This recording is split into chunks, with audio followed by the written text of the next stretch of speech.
Welcome to Built on Air, a podcast and video series about all things Airtable. In this episode, we're joined by Lisa-Marie Pierre, a program manager for Ascend NYC at Bronx Community College, which connects minority and women-owned businesses with contracting opportunities. Lisa-Marie may be new to Airtable, but that hasn't stopped her from diving right in to create a base for the program. While the COVID-19 pandemic has made project coordination a bit more difficult, Lisa-Marie was able to organize a base that acts as a catalog for potential new contacts to reach out to. She's also made an Airtable base which tracks the progress of her ideas for personal projects. She gives a rundown of its setup and how it differs from other progress trackers on the Airtable Universe to reinforce the ease and value of customizing a base to suit your specific needs. So I wanted to actually show it in not the actual universe, the way it looks, because I wanted to show some other features. But so here, as you can see, is the base. And the fields, I have the titles that I thought were important to me. And I do have the celebrate at the end. And so I kind of, as I mentioned before, I sat down and sketched out the path of an idea for me. And if you can see here, I have many paths. And so, like I mentioned, it's not just that you start a project, you're in progress and you finish it. For me, like a lot of my ideas start in my dreams. Either they're like literally in my dreams when I'm sleeping or just I'm daydreaming. And so I just went down from in my dreams, my notebook, my conversations, started working on it, taking a break, stopped pursuing it, finished it. And I try to think realistically what has happened with me. And then I really like colors. I like to color coordinate a lot of things. So I group these ones together in my dreams, my notebooks and conversations as kind of like in my head, like it's not really real yet and tangible to actual tangible working. And sometimes, you take a break from things, and other times some ideas you pass it on to someone else. And a lot of times you might stop pursuing something and then of course finishing it. And then I originally had start date and end date, but then I realized I wanted to see a little bit more of a complete picture. And so I had a concept date, and to take me from sometimes you actually think of something, but you don't actually start it too much later. And then a picture. I like looking at things and it makes it more real when you see the picture. And additionally, some things you should share with people, whether you share it on a blog, share it at work, share it with a family member. It just makes it a little bit more real. And it's a reminder that something should be shared and not just living in your notebook. And then finally, the celebrating. I think a lot of times for me, I finish things and I just move on to the next project. And this is just a reminder to take a pause and breathe and celebrate, whatever that looks like to you. For me, celebrating is often telling someone. Sometimes I might go out to eat or get some ice cream, whatever the case is. But I want to celebrate. And here in the different views, I have here the Kanban style view. And I like this because you could see it all laid out. And I really like that I have the finished column. This is getting longer. And so that makes me feel happy. And in terms of the customizing the card, I just left it as the name, but there's probably room to put the dates on here so you could see when they progress. But I just liked it just to see how it was going. And then I have the portfolio here where I can actually see things. And I made two filters here because the finished is not the only thing that you should be tracking. I think ongoing things as well. Like for example, here at Bronx Community College, I'm still working there. So I feel like it is something that's kind of finished.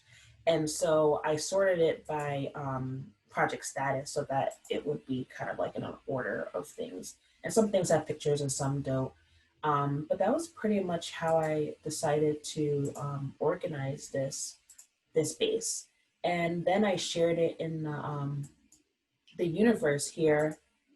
And what I did here, I kind of gave a description. And I also made this, when I made this base, I wrote a newsletter on my blog about just ideas and my feelings about being a generalist.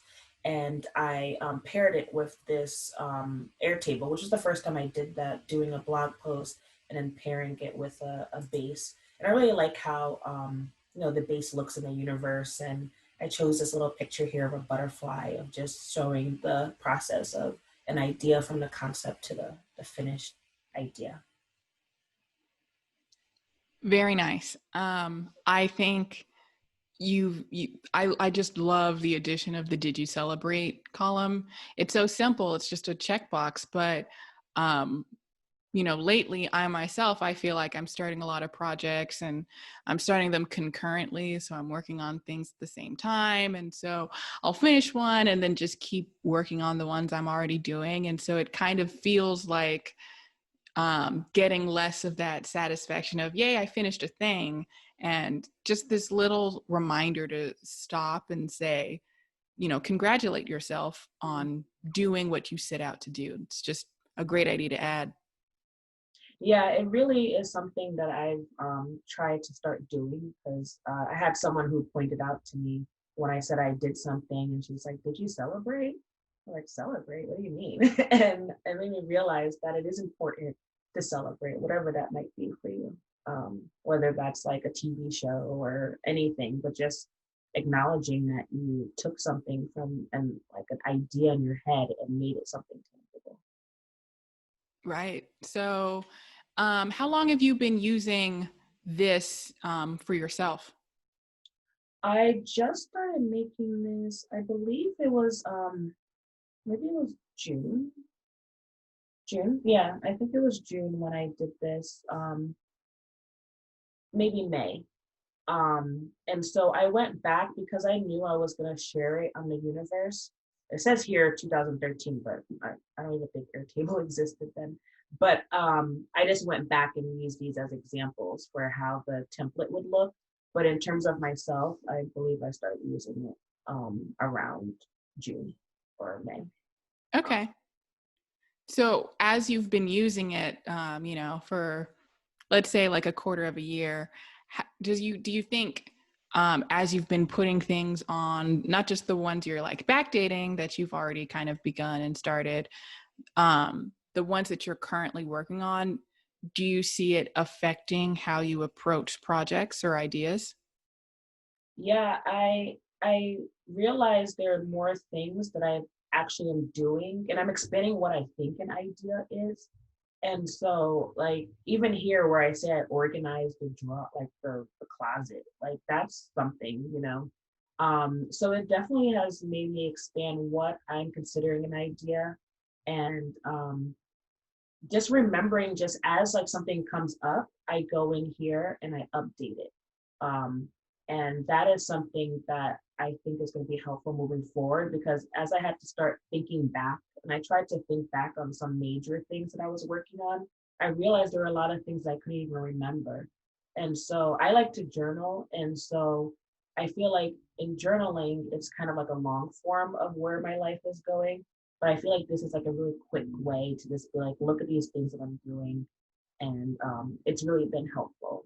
Also, to some of these things to go back, I think there was something here that I actually went and took it from ongoing or delegated. I'm here, I might say delegated, and I turned it to finished. And so that felt good too.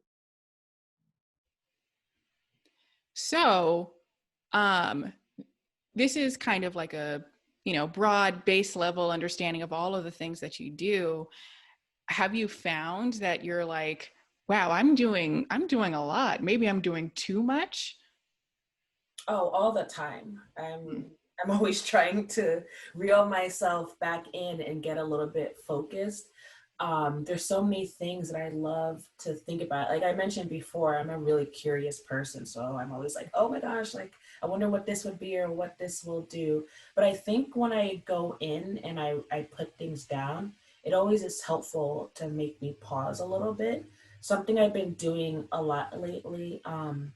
And I've been doing it for a few years, but a lot more lately is keeping things down to just like six things at a time, whether that's big or small. But like I have the six things on my list, and I'm not going over that. So if something new comes up, I won't do it. So sometimes, like, I consider myself kind of like a giver. I really like helping people. So someone might hit me up and be like, "Hey, like, can you help me with this? Do you want to partner on something?" I look at my list and I just have to tell someone, "This sounds really interesting, but I can't work on this until maybe December. If you're still interested, like, let's follow up." And sometimes people, if they're really in a rush, they won't do something like that. And other times they'll say, okay, like, no problem, I'll wait. So I've been doing things like that. But particularly like the 6 items on the list and always reviewing. I review my calendar, my to-do-list every day. At the end of the day, I just check for the next day to make sure I'm still on track. I look at my calendar, and then once a week, I schedule out for the week, and then once a month. And so the once a month is kind of like a refresher and just saying like what is working and what's not working. And then quarterly, I also kind of review things. So that review process really helps me think about um, like keeping things kind of managed. If I notice something this keeps every time getting pushed back, then I start to think, is it time to take a break from this? Is it time to stop working on it? And that's when I start making decisions, especially when I see something has been sitting around for a long time. So it sounds like you're putting a lot of time and effort into making sure that you have a good balance of what's on your plate at any given time. And, with the changes in the world right now, with more people working from home, I know a lot of people are feeling as though because they're in one spot the whole day, it's harder and harder to, like, the line gets blurred between work hours. You don't have that start and stop of, okay, now I'm going to go home. If you're already home, some people might feel like they're overworking themselves. And I think a lot of what you have just described is something that a lot of us can adopt ourselves. It's just making sure that you keep in mind not to do too much at one time. And yeah. I That's something that I learned a lot during my PhD program. There's so many things that you have to be doing at one time. And it just started getting so overwhelming that I always thought I was an organized person. I've always been into productivity, but there became a point where I was just realizing that my system is not working and I'm doing too much. And I needed to figure out how to, balance that. And there was a lot of working from home actually in that time because I had an office, but no one's like tracking you. So I can be in my office, I could work at a coffee shop, I could work at the library. And so that kind of like came from there being like, I'm home, but I can't just sit around on the couch all day, and watch TV because I got stuff I got to do. Or figuring out things that I could do at the same time. If I'm writing a paper, if I'm reading an article and I'm doing laundry, if I know because I track my time and I have my to-do list, and I to-do-list and to go together, if I know that it takes me approximately 40 minutes to read an article, then, and maybe it takes me 40 minutes to do a load of laundry, this is the perfect time for me to read and do laundry at the same time. Or even just other things, like I like listening to podcasts. And so if I'm cleaning or cooking, okay, I'm going to listen to a podcast now. So just trying to find things of that. And I realized that reviewing things a lot really has helped me decide what to stop and what to continue, especially when I look at my calendar and I see I got a Zoom meeting in the morning. And for whatever reason, people love to do things back to back, though in real life, you would never do meetings that way. Like you need time to like transition. But I started to find the pockets of time. If I have 3 meetings in one day and they're each an hour, then that means for the rest of my day, I have 5 hours left. So what can I do in that 5 hours? And that's when I go back to that list and I look at it and I say, all right, I have 6 things on this list for today for work, or 5 things, 3 things, whatever it may be. But realistically, with the time that I have for tomorrow, I can only do one. It's going to take me 5 hours to write my quarterly report. So I'm going to drop these other things and move them on. So it's really been something that I had to kind of learn. And it wasn't overnight. It was like over several years, and I'm still learning, but it definitely has helped me be a little bit more calm when it comes to working from home. Um, Makes a lot of sense. Now I know you're still just kind of like dipping your feet into Airtable, haven't been using it too long, but do you have kind of an idea of where you want this base to be in the future? Do you have any kind of like, oh, I really want to add this to it. I really want to connect more to my to-do list, etc. um, I like it the way it is now. I Okay. have been thinking some ways to make it better. Like the thing about the check marks, I feel like there's a check there, but you're not sure what the check is. So even though for me, I know a check means yes, I've been thinking maybe I might make that a yes, no. Mm. With the automation, I've been wondering if there's ways for me to kind of make things become a little bit automatic. I don't know. I just want to play around with that. I don't know if it makes sense for this base. I do have another base where I'm kind of tracking articles and books that I'm reading and ideas that I have that are a little bit more long form, like connecting it to my blog, putting links. And so I've Mm. thought about syncing it together, that base with this base. So for example, if I put, there's a blog post or a book idea that I have on here, and then I actually do write it and I have it in my other like kind of library base, then maybe syncing them together. I haven't explored the sync too much, but I've been thinking about how do I take some of these bases, put them together, and almost create like the way my brain is working, if that makes sense. Yeah. And so that's what I've been thinking a lot lately is not necessarily how to change this one, but how to like take what's in my head and put it out on paper so that the archive that I have and the ideas that I have and the thoughts that I have are not just in my head all the time. I have like a repository that I could come back to. Yeah, makes total sense. And that's exactly, what tools like Airtable are supposed to get you to. You want to get a system as close as possible to how you naturally think about things. Mhm. Just you want to be able to know exactly where something is. You want to store exactly the kind of information you want to, and go through the workflow of using the base exactly how it makes sense to you. So if that includes syncing with your other base or your other tables, I think that's a perfectly great thing to explore. At the time we're recording this, syncing has been a feature for about 5 days. So, I mean, it's brand new to both of us. I don't even know how to use it as much as, I probably will by the time this episode is published. But you know um I like to hear that you're thinking about different ways of expanding on it in the future. Now that might in itself become a little idea that you would put in this base, and I don't want to overload you and give you a seventh thing to do. But just I'm glad you were able to use this, not just for your day to day in helping with your organization and your other team members, but also something that you could use for yourself. Yes. Thanks. So, a great example of some flexibility and how you can, take something that you find in the universe and then tweak it a little bit to fit your needs, and then put your version on the universe, which might be even closer to what someone else might need. Mhm. Yeah, that's what I really like about the universe is that a lot of people just sharing their spin on a template that might have already existed or something that they have already. And it's just something they can just keep building on. Yeah. And I like that a lot.